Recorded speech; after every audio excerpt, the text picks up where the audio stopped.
Bienvenue, bonsoir à tous. Africa CEO Forum, panel présidentiel pour clore les travaux. Les présidents du Sénégal et du Niger et le vice-président de la Côte d'Ivoire se sont exprimés sur des sujets comme la désertification, la sécurité alimentaire, la résistance face à la crise sanitaire et aux crises sécuritaires. Ils ont surtout proposé des solutions pour ces problèmes qui touchent la plupart des pays du continent.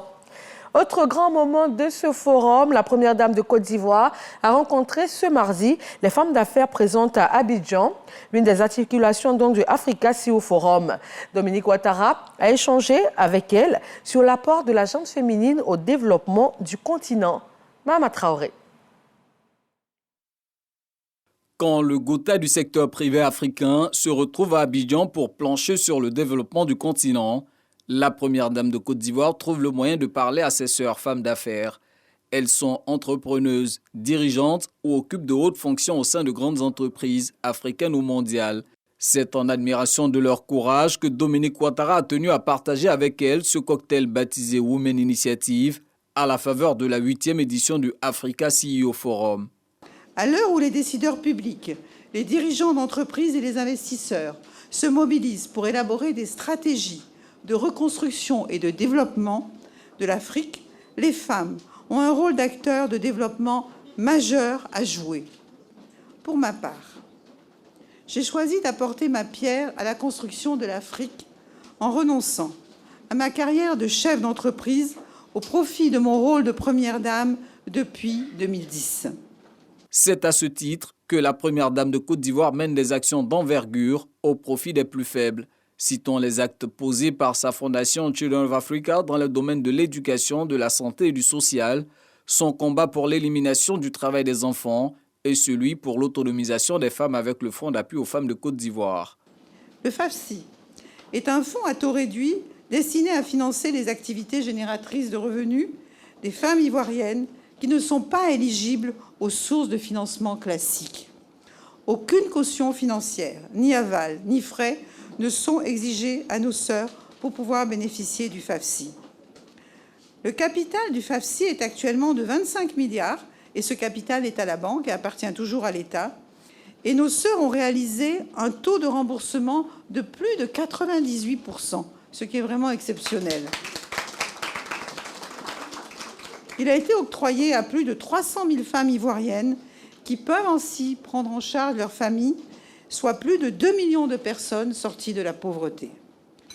L'expérience du FAFSI nous prouve que les femmes peuvent contribuer de façon significative à l'édification d'une Afrique plus forte. Et Dominique Ouattara d'indiquer la voie du possible à ses convives du jour.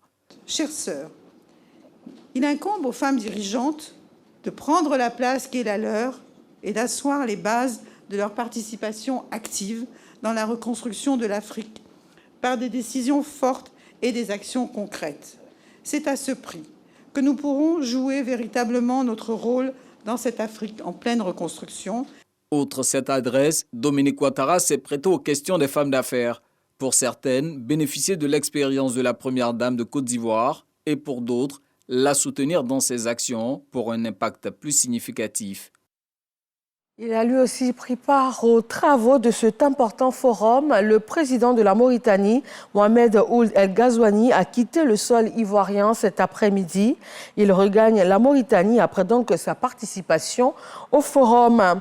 Dans le journal de 20h, nous vous proposerons le point de cette dernière journée de l'Africa CEO Forum 2022.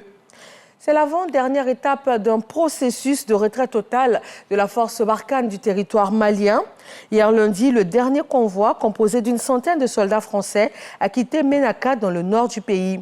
Le camp a été officiellement remis aux forces armées maliennes. Emmanuel Macron avait décidé en février dernier d'un retrait militaire total du Mali, dans un contexte tout de même dégradé et de crise diplomatique entre Paris et Bamako. 3 mois d'état d'urgence sécuritaire décrété au Togo. La région des Savanes, dans l'extrême nord du pays, a été le théâtre de 2 attaques au cours des derniers mois. Revendiquée par le groupe de soutien à l'islam et aux musulmans, cette attaque avait fait 8 soldats togolais tués et 13 blessés. Les mesures vont des contrôles d'identité aux interpellations sur la voie publique, assignation à résidence, expulsion ou encore interdiction de rassemblement sur la voie publique. Élections législatives en France. Pour terminer, le président Emmanuel Macron a exhorté les Français à voter et à donner une majorité solide au pays au nom de l'intérêt supérieur de la nation. Il assure avoir entendu les difficultés qui se sont exprimées lors du premier tour du dimanche où la majorité sortante est arrivée au coude à coude avec l'ANUP devant le Rassemblement national. Voilà, c'est tout pour ce bref point de l'actualité. Merci de nous avoir suivis et rendez-vous avec grand plaisir à 20h.